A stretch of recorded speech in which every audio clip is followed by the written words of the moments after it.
So when I used to really like active classes, like challenging yoga classes, wasn't really into restore classes. Even though they say that if you tend to like active classes, probably you benefit from doing more restore classes. And if you like restore classes, you probably benefit from doing more active. And I was always like, I'll just stick to my active classes. And then when I got in my accident, I didn't really have a choice. And I know I needed some kind of practice to keep me sane. So I came up with this like more of a restorative, gentle practice. And I've realized like the sweet magic that's in a more gentle practice than a more active practice. And I think it's because the gentle practice is actually harder for me to stay present. When I'm doing an active practice, there's so much going on that it keeps my mind really engaged. But during a gentle practice, I have the opportunity to think about so many things, and that's where the challenge is for me. And I thought this month we'd focus on discomfort as teacher, because there's a lot of discomfort and like unease going on right now. And that discomfort can make our mind wander more.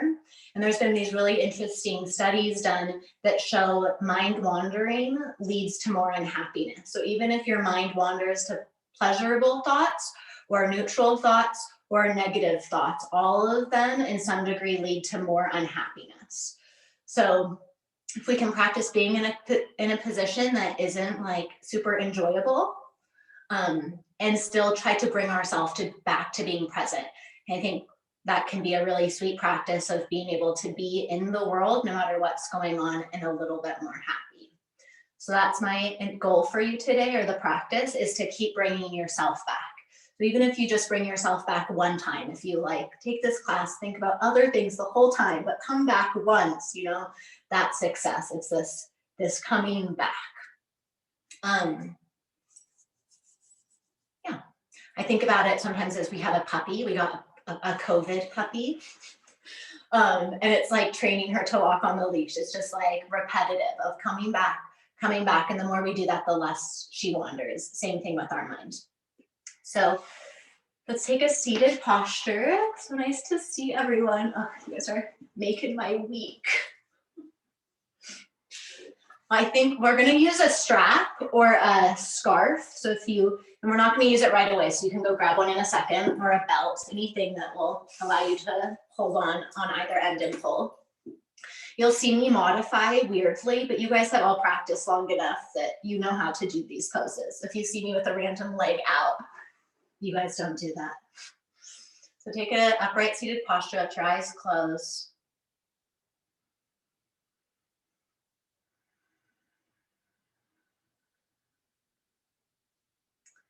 And first begin to bring your awareness to what's going on for you. What's going on in your physical surrounding.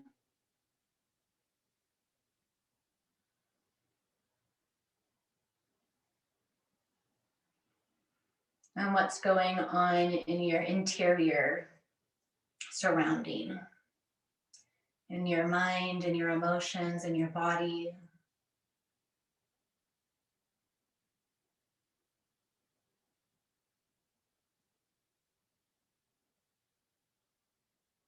When we practice being present, we're not practicing forcing anything or trying to change anything. So even if there's something going on in your surrounding that's gripping your attention, instead of trying to be like, damn it, mind, come back. You're just like, oh, wow, interesting. My mind is like really focused on my kids being loud in the other room, or whatever it is.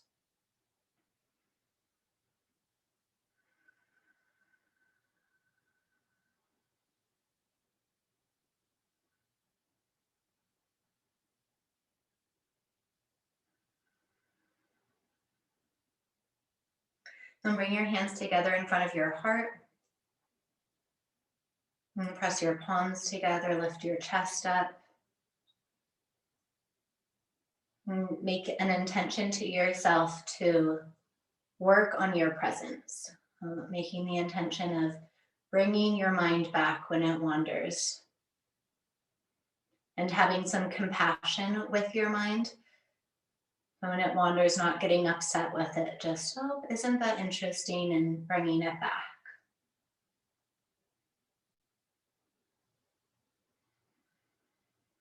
And then place one hand on your heart and one hand on your stomach. Your eyes can be closed or open, and we're just going to start noticing the breath. Noticing where the breath moves the most into your hands. You guys have all practiced this, I'm sure. But even though we practiced it, sometimes we fall into this paradoxical breath where we breathe the opposite than our organism is designed to breathe. And that's breathing up into the chest. Or as we inhale, we pull the belly in, and we exhale, we drop the belly out. Both of those breathings make it more likely that we'll experience anxiety. First, just noticing the way your body's breathing. And if it's not already, work for when you inhale, your belly to expand, and then your heart to lift. And when you exhale, the heart drops, and then the belly pulls in. We'll continue to breathe like this, and you can either keep your hands on your belly and heart, or you can bring your hands down to your thighs or your lap.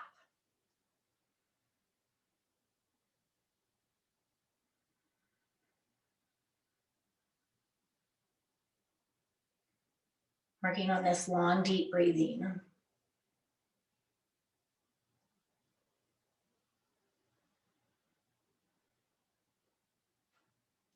As you breathe, you can add a slight constriction to the back of the throat so that your breath sounds like a whisper.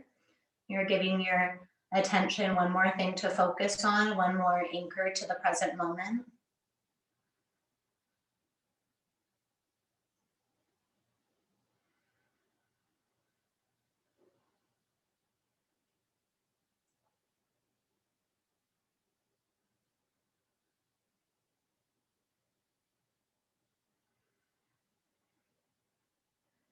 And I really like to add an internal mantra as well. So if you're practiced at staying present without a mantra, you can ignore this.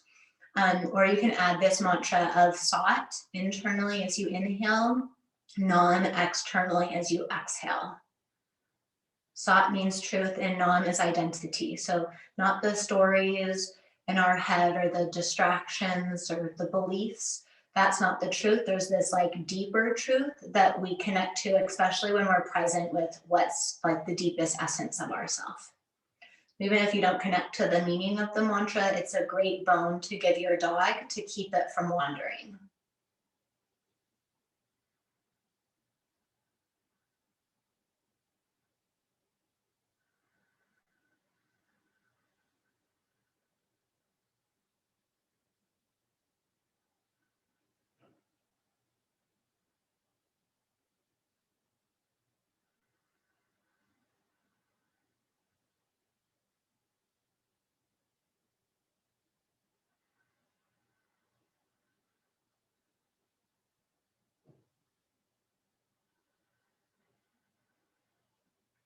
And then inhale, hold the breath at the top, lengthen up through your spine, release your shoulders, soften your face, hold the breath at however long is comfortable for you.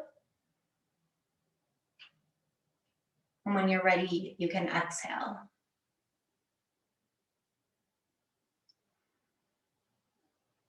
And sit and notice.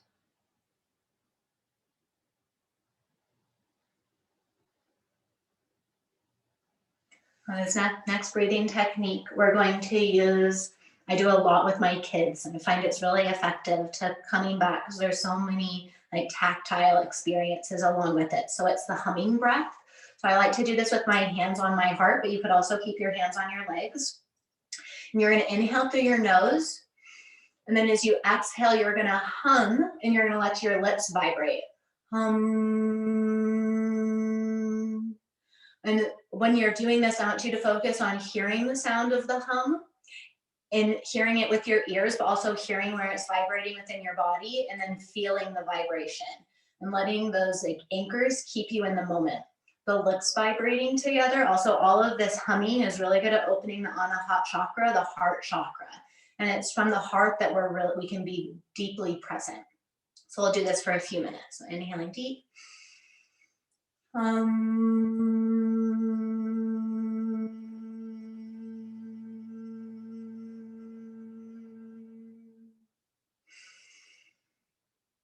Hum.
Last one.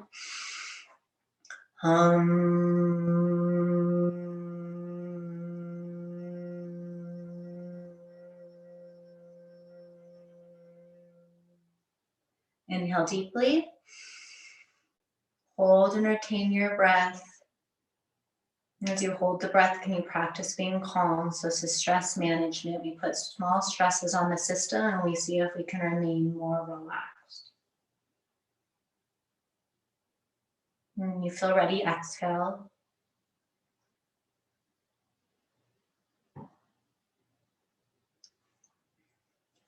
And sit and notice.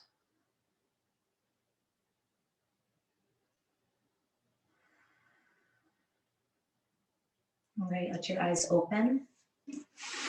And we're going to take, you can either do this seated. I like to do it with one knee up, and I don't care as much about posture right now. And we're going to be massaging some of the muscles around the jaw.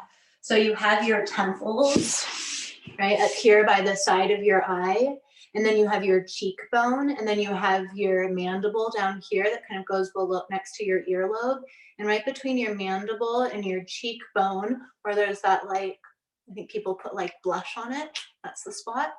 You take your peace fingers, your index and pointer, and you just kind of massage around it. You can also use your knuckle. For me, that's a little too intense.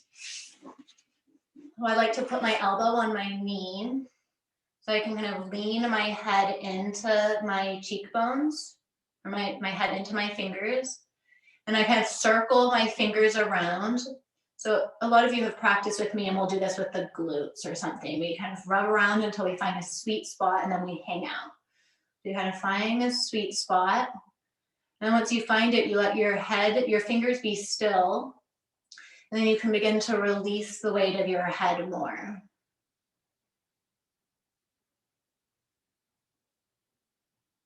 And just breathing and being with the sensations.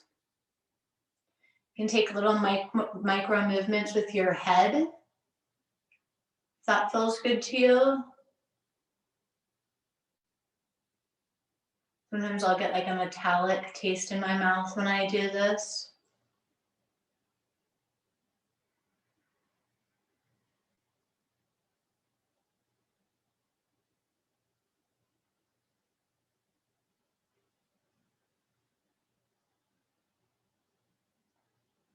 And if it feels like the sweet spot releases, you can feel around and find another place.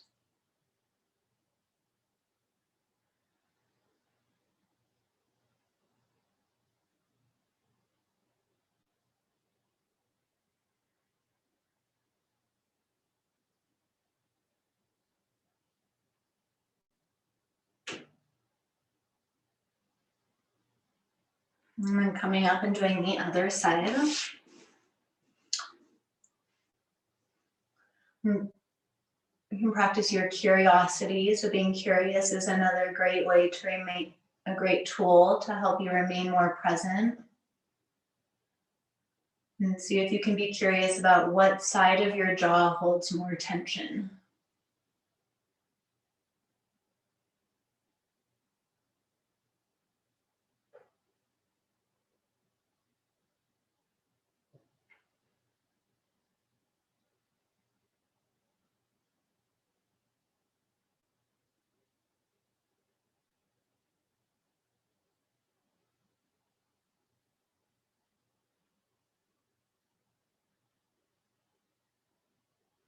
When we do this myofascial release work, you're always in control. So you can always lean away slightly from the source of pressure to make it less intense, or you can surrender more deeply into it.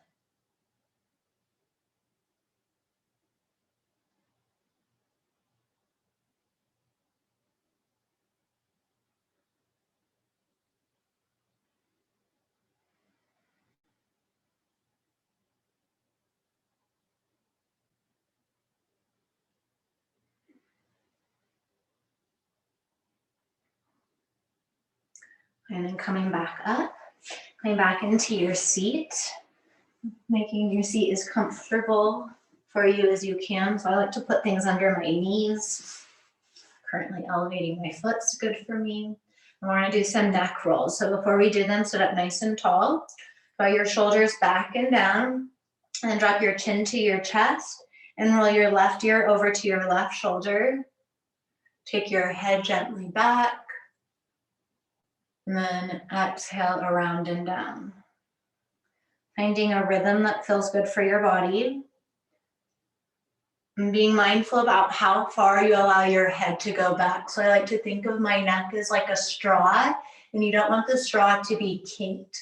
So if you're unsure, when you take your head back, you can make a sound like, hello.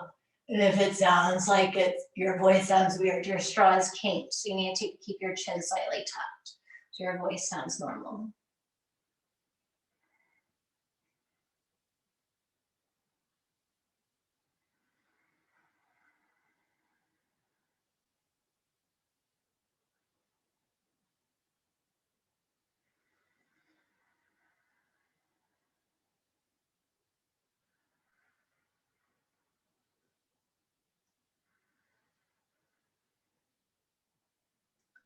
Noticing where your attention is, and with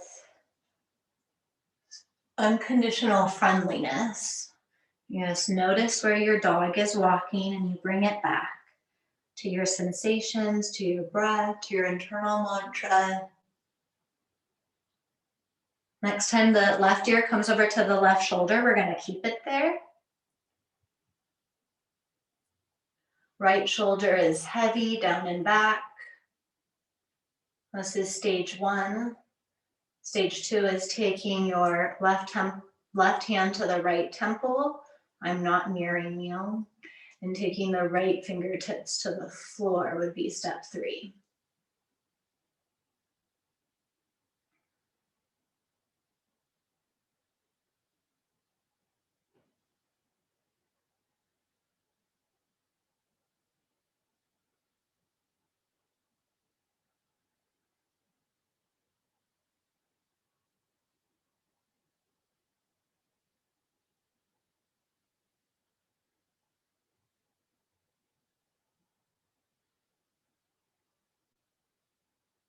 And releasing your hands.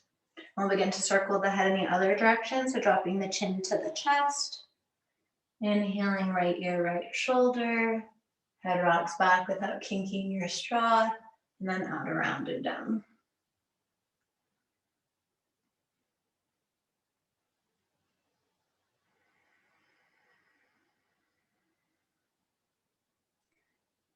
And see if as you breathe, you can take in a little bit more air on your inhale and push out a little bit more air on your exhale, helping oxygenate the system.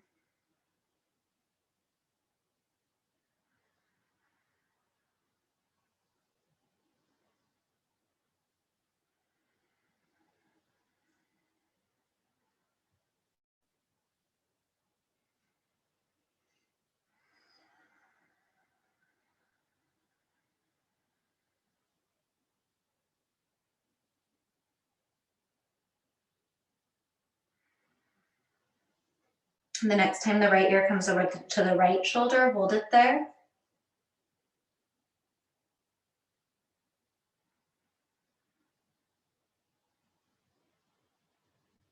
And then moving into one of the options, if it feels good, maybe hand to temple, maybe fingertip to floor, walking it away.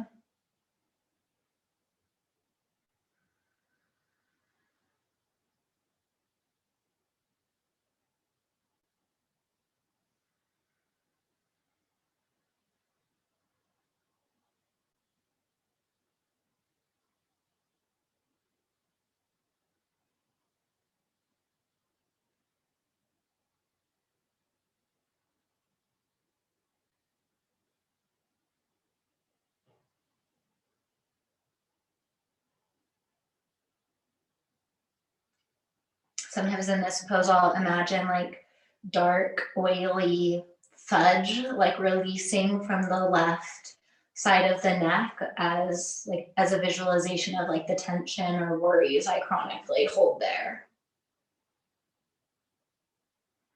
And then release the head, draw the chin back down towards center. Then take the head looking forward. You're gonna interlace your hands and put your hands behind your bony bump, your occiput. You're gonna push your head back into your hands as you push forward with your elbows slightly, so your ear should be about in line with your collarbone. And then you're gonna give a slight tug with your hands up. So you're lengthening up through the cervical spine, the back of the neck, as you draw gently down the shoulder blades.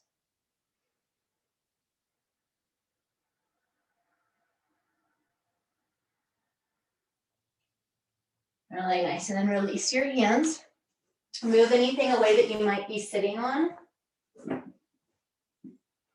And we're going to extend the feet forward so the heels are on the floor. The fingertips are on behind the back. Your fingers can either be facing in the direction of your feet or turn slightly to the outside of the room. I would avoid having the hands turned so the fingers are facing to the back of the room. Okay. And then draw your shoulders up and back so the shoulders go into the shoulder sockets and the heart is lifted. Round your butt under a little bit so your sacrum is flat on the floor. And then with your sacrum flat on the floor, kind of pull your butt back towards your hands. So we're trying to grip that top layer of the myofascial connective tissue.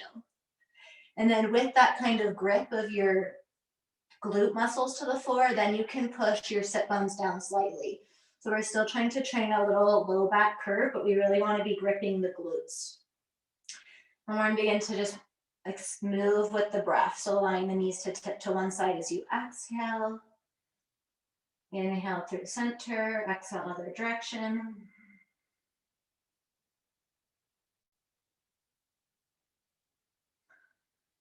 There's this really great mantra I learned from a teacher. And it's what to say if there's ever too much instruction.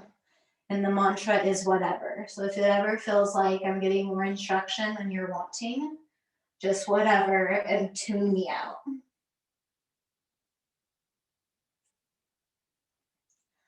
And begin to bring your awareness to your glutes as you do this, feeling the massage of the back of the glutes on the floor.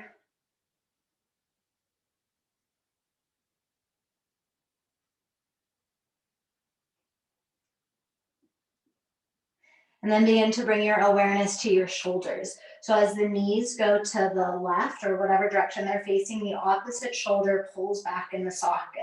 So you're also getting a pec stretch here. But you won't get the pec stretch if you don't focus on squeezing the head of the opposite arm bone back.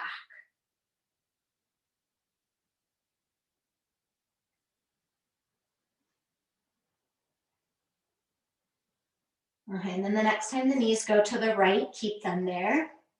Lengthen out through your left knee. Draw the left shoulder back, slide the throat back a little bit. And we're going to keep the legs where we are. You're going to take your left hand up off the floor and you're going to come down onto your right forearm. So your right hand is facing in the same direction as your right knee. And you can take your left fingertips either to the floor in front of the belly or your hand to your hip. And first we're going to bring our awareness to our shoulder. Let's see if I can position myself. Well, first let your weight kind of drop in your shoulder and then push down into your elbow and push your shoulder away from your ear. So shoulder kind of collapses and then you push down and away.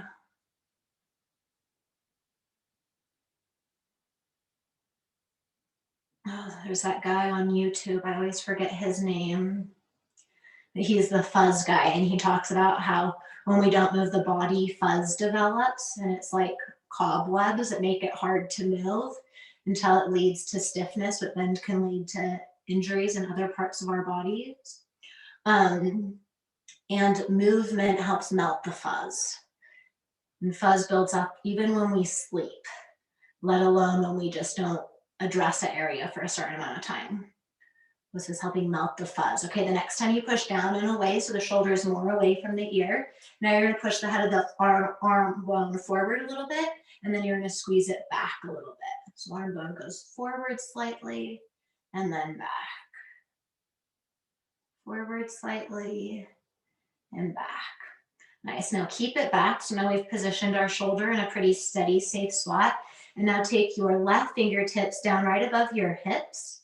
And you're gonna let your spine go towards the floor a little bit without collapsing in the shoulder, and then push the spine up. And you might notice when you do this, a different part of your spine tries to move more. See if you can try to isolate it a little bit more to just right above your hips, which is pretty hard. And then you'll walk your fingertips up a little bit more. And now you'll try to move the part of your spine that your fingers are pointing towards. I like to do this with the breath. So the inhale takes the ribs up, and the exhale lowers the spine down. And walking the fingers up every few breaths.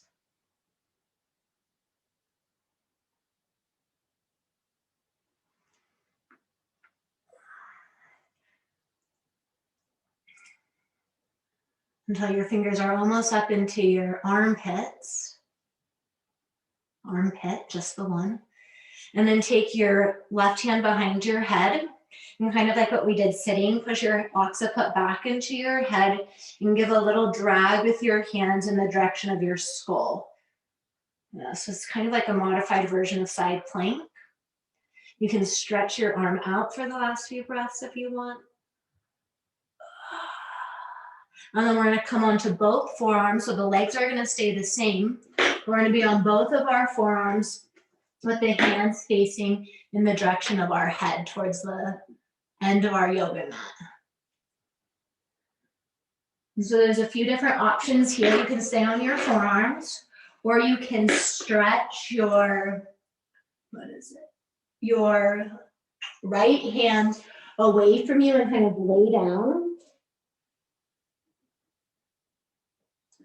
Or the one I like the most is kind of like a version of the Bridget's cross that we'll do, where you'll take your right hand and you'll plant it like a strong chaturanga arm in line with your left elbow. Your shoulders are integrated, the core draws in.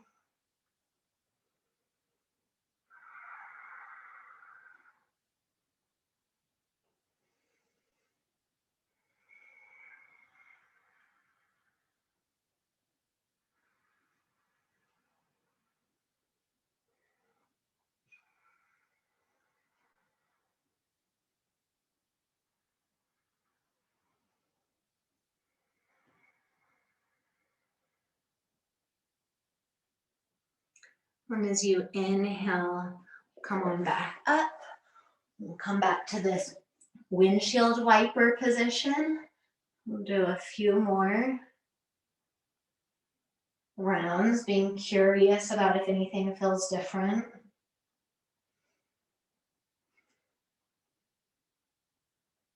Then bring both of your knees to the left. Lengthen your right knee away from your hip. Not pushing it to the floor necessarily, just away from the hip. Right shoulder pulls back away from the chest.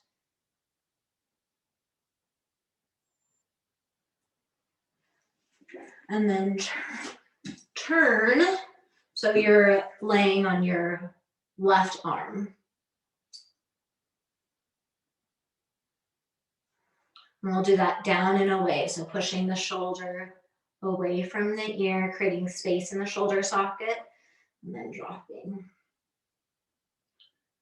Sometimes I think about this shoulder work as those little, it's like those toothpick flosses that like gets in and gets the crud out of the teeth. It's like what we're doing for the shoulder.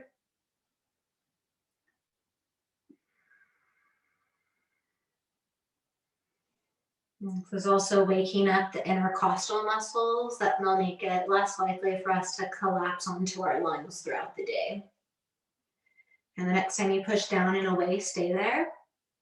Then take the left head of the arm bone forward just a little bit. It doesn't need to be exaggerated. and then squeeze the head of your arm bone back into the shoulder socket and repeat.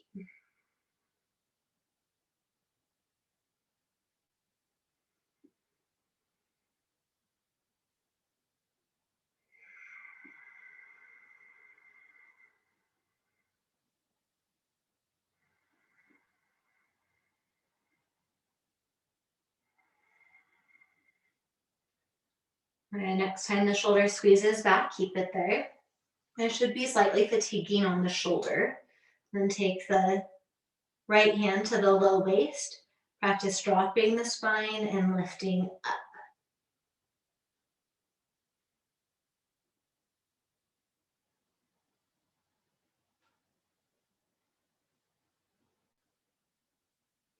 After a few rounds, walk your fingers up a little bit and exaggerate that aspect of the spine.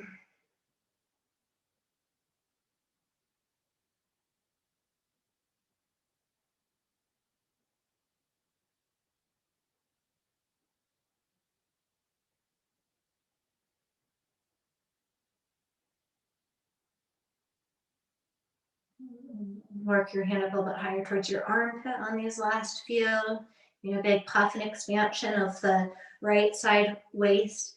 Then take your right hand behind your head. Head pushes into your hand tractions head away from shoulders. Maybe stretching your arm. And then pivoting to the right until the chest squares to the floor, forearms point forward. Staying here, sliding your arm forward and laying down over your hip, or planting your left hand like chaturanga, drawing the navel in as you twist the belly from the right to the left.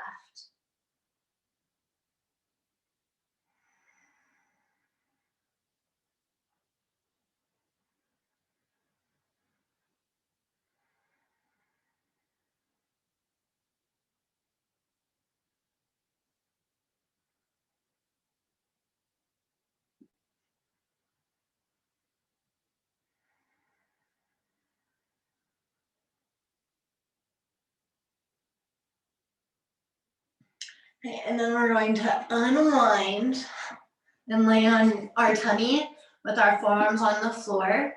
Feet are like cobra, so tops of the toes together. I have to cross one of my ankles, so you guys don't need to do that.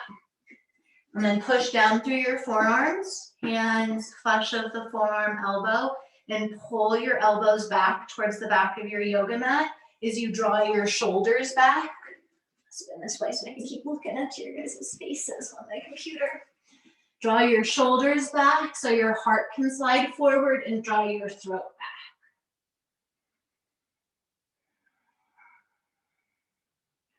A little bit of tone in your core, elbows slightly forward, so you don't want the elbows so far back that you're like having to work to keep the chest up.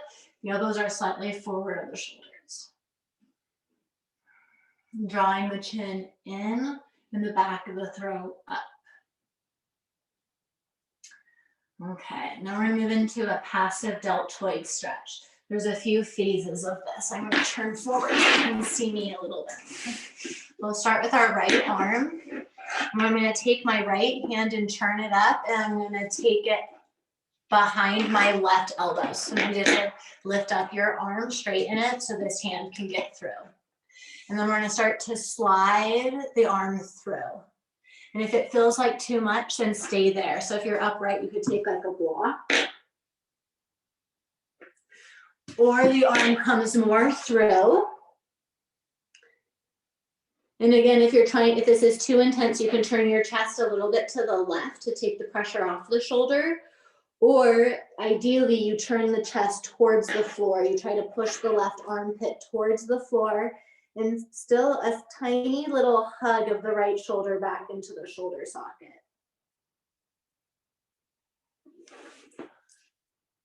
I like to release my forehead onto the floor for this, or a block, and kind of roll my forehead from one side to the other, giving the forehead and third eye a little bit of a massage. And this is one of those poses that doesn't tend to be comfortable. And in its discomfort, it gives us a really good opportunity to practice how we are when it comes to discomfort. Does our mind wander? And we can begin to practice tools of how we'd like to handle discomfort. And for today's class, for the first step, it's being present with what is without reacting.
And sometimes my presence for me looks like, oh, now I'm thinking about this, and now I'm thinking about this, and now I'm thinking about this.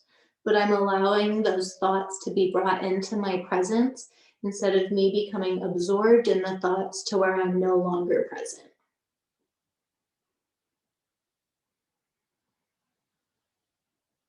We're going to stay in this position, but we're going to hike the right knee up. So the right knee is going to slide up towards the right armpit. So this is kind of like half of a frog. You see how my knee is lifted here. You're going to push your right groin down to the floor.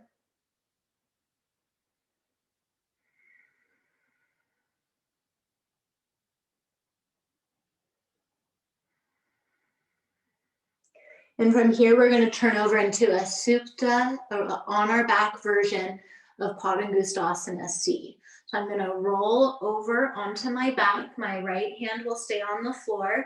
My right hand will then come to hold on to the outside edge of my right knee. And then my left shoulder will come onto the floor. I'm laying on the right side of my hip, and the right pinky toe side edge of my foot is down.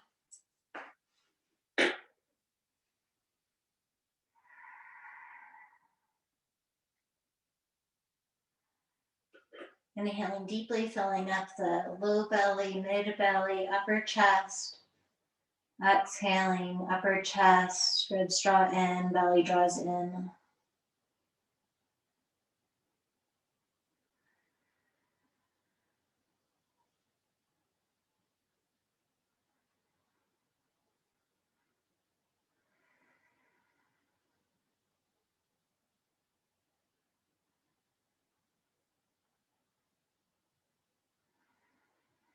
And then come to lay all the way on your back. Continue to bring your left knee into both of your hands.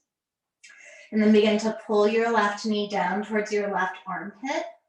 Keep the top of your right thigh down. Try to push your butt down into the floor.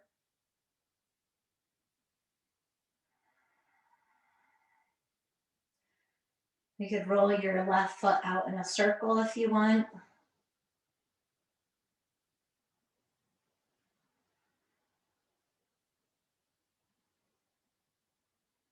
And take it in the other direction. Melting the fuzz around the ankle.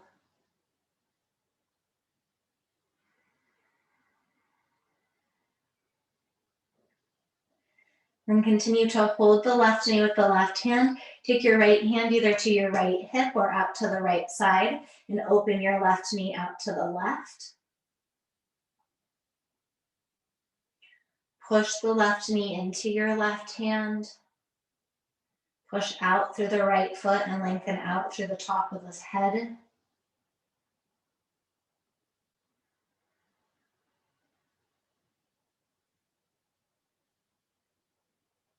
And then pull the knee back into your belly, roll back over to your right. Come all the way to your stomach again, up onto your forearms. We'll do one more Sphinx Cobra. So low belly draws in, arms pull you back, heart open, lengthen up through the crown of the head. From the belly, push out through the toes.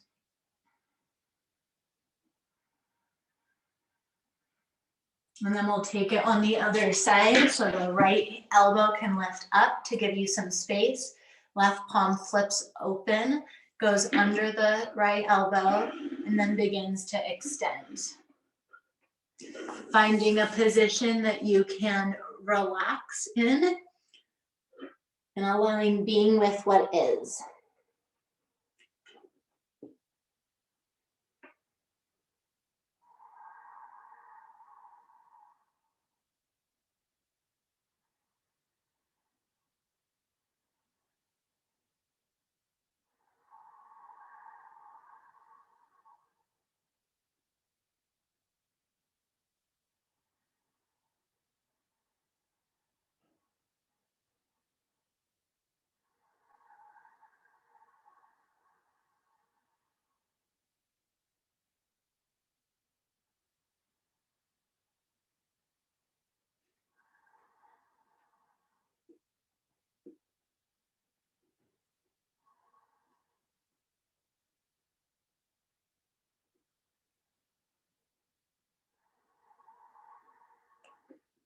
And pull the right knee up to get your inner thigh stretch.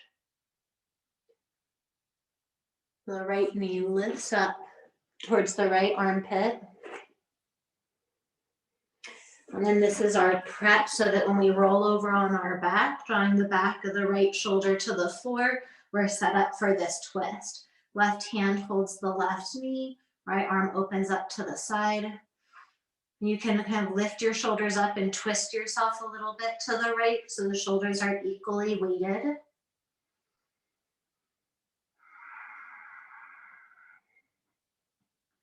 And breathing deeply into your belly as you're in this twisted position has a lot of advantages on massaging the organs, on applying abdominal pressure that allows some of the tightly held muscles of the spine to release.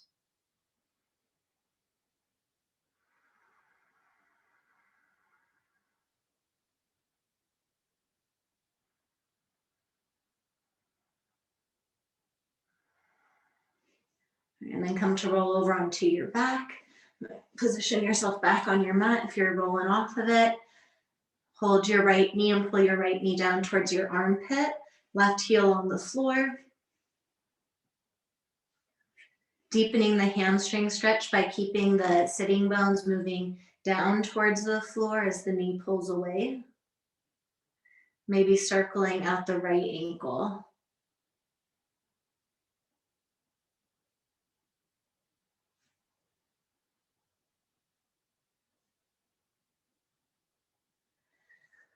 When you circle out the ankle, you hear a lot of like pops and like a rubber band kind of rubbing over a knob. Sometimes, and I'll spend more time here, but I'll take my fingers to the muscles outside of the tibia and I'll apply some pressure with my fingers pushing in.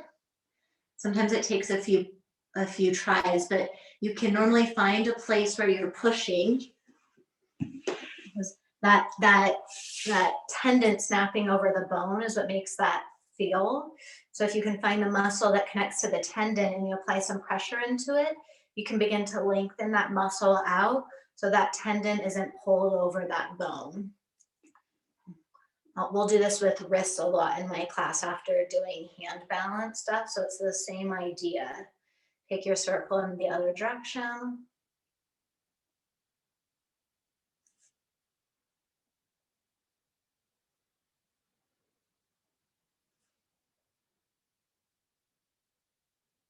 Okay, and then from here, moving into the knee out position.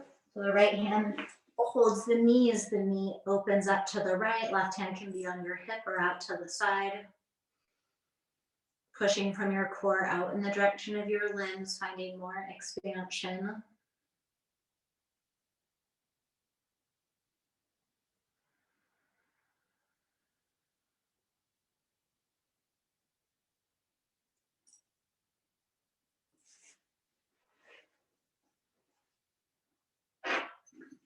So bring your knee back through center. Both feet on the floor, lift your left foot up to the sky. So option, you could continue to do this with your knee bent or with your legs straight.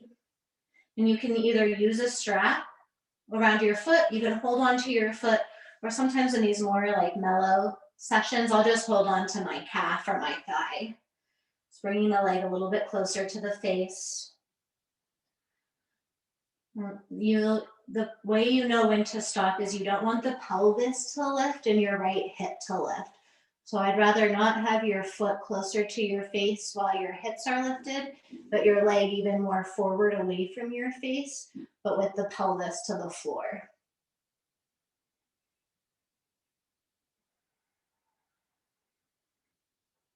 And bring your awareness onto the back of your hamstrings or wherever you're feeling the stretch the most.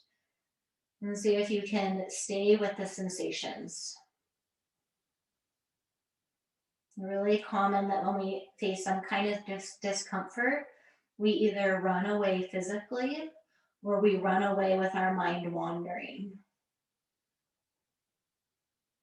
And can we practice just being like, oh, that's a lot of sensation, and just witnessing how we respond to it. With this like unconditional kindness, friendliness to our own mind.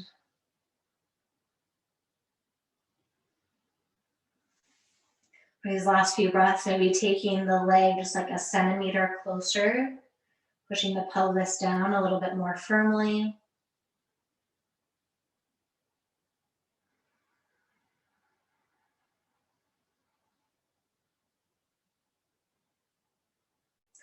And then release your hands, bend your left knee, pull the right knee up, cross the left ankle over the right knee, coming into Supta Pigeon. Wrapping your arms either around your legs, holding on to the front of the shin, or taking the hand through the whole, hands holding on the back of the thigh.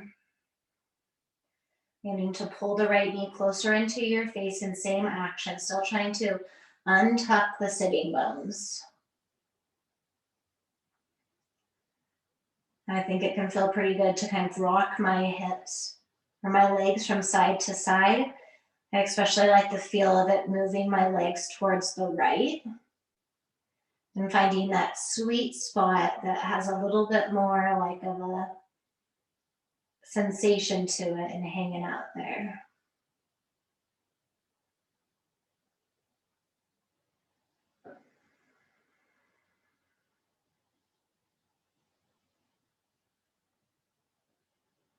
All right, uncrossing the legs, the right leg will come down and the left leg will come down to the floor. Right leg will extend up. Finding a place to hold as you stretch through the posterior side of the right leg.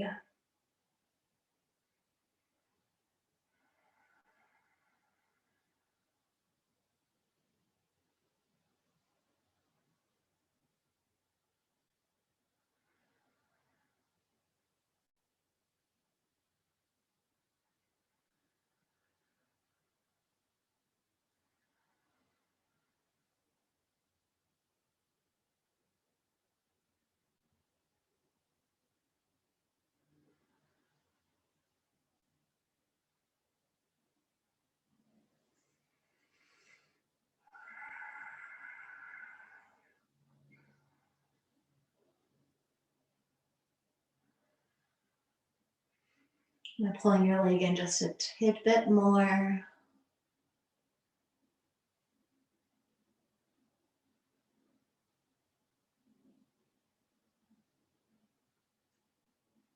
Then moving into Supta Pigeon, pulling the left knee in, crossing right ankle over left knee, arms wrap around.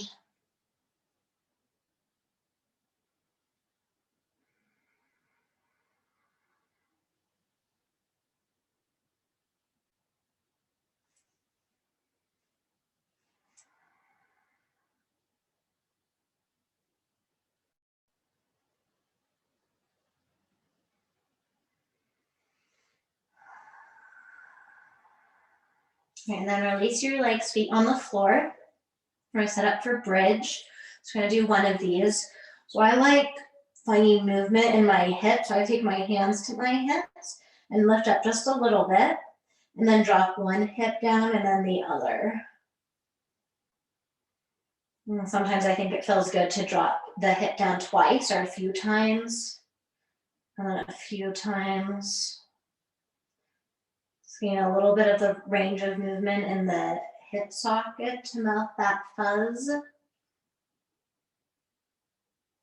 And then bring the hips neutral and go up and down a few times. So isn't like a huge bridge, just movement. And then keep the hips up. Push the hips in the direction of the knees. Squeeze the shoulders down to the floor and lift the heart. And then take your hands to your hips and push your hips in the direction of your knees as you pull your belly in and up to your heart.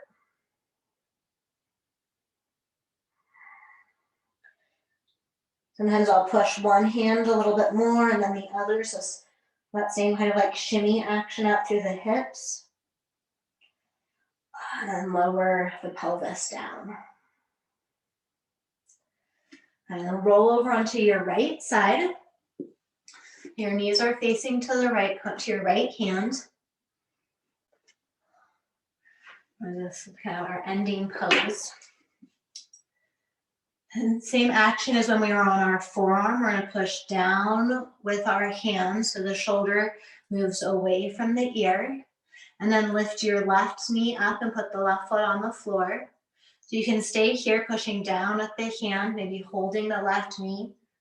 Maybe hand comes behind the head. So this is stage one, or stage two, lift up. So you're balancing on your left foot. Sometimes you have to move the right knee a little bit closer towards the hand for this version of wild thing.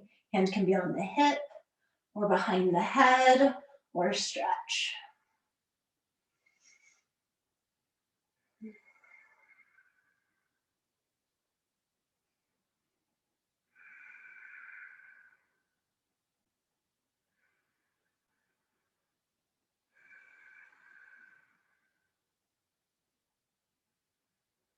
I want to come back down. Very nice. Move yourself to the other side so your knees are going to the left. Left hand down, hand slightly forward of the shoulder so you're not putting quite as much pressure on the shoulder socket. Right knee will lift up and plant. My right foot tends to be like right in front of my left ankle bone. And practice pushing away at the floor. Right hand comes to the knee, turn the chest, so a pec stretch. And staying here, maybe taking the hand behind your head or pushing through the right foot, drawing the left knee a little bit closer as it comes to kneel and lengthening out through the spine.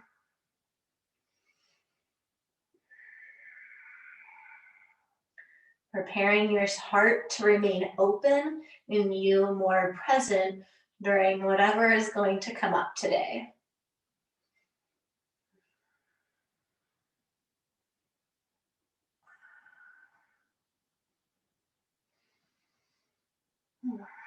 I'm going to come to have a seat. We're going to end with a little bit of a mantra. I'm going to see if I can put the mantra up on the screen. Awesome. So the mantra is Humme Hum Brum Hum. Humme Hum Brum Hum. It means we are we are one. It kind of has that like non-duality feel to it. But what I wanted to focus on it today is it's that humming action again. That humming technology that helps to really unlock the anahata chakra, the heart chakra. And when this chakra is bound, it's really hard for us to access these upper chakras where we can be more present in our thinking and our mind and be more present in our heart. So hands can either be on your lap, on your thighs, or I like to take my hands on my heart like we did when we were doing the humming breath. And we'll do this for a few minutes. Okay? So inhale. Humme hum brum hum. And again, you're focusing on hearing yourself chant and feeling the vibration within your being.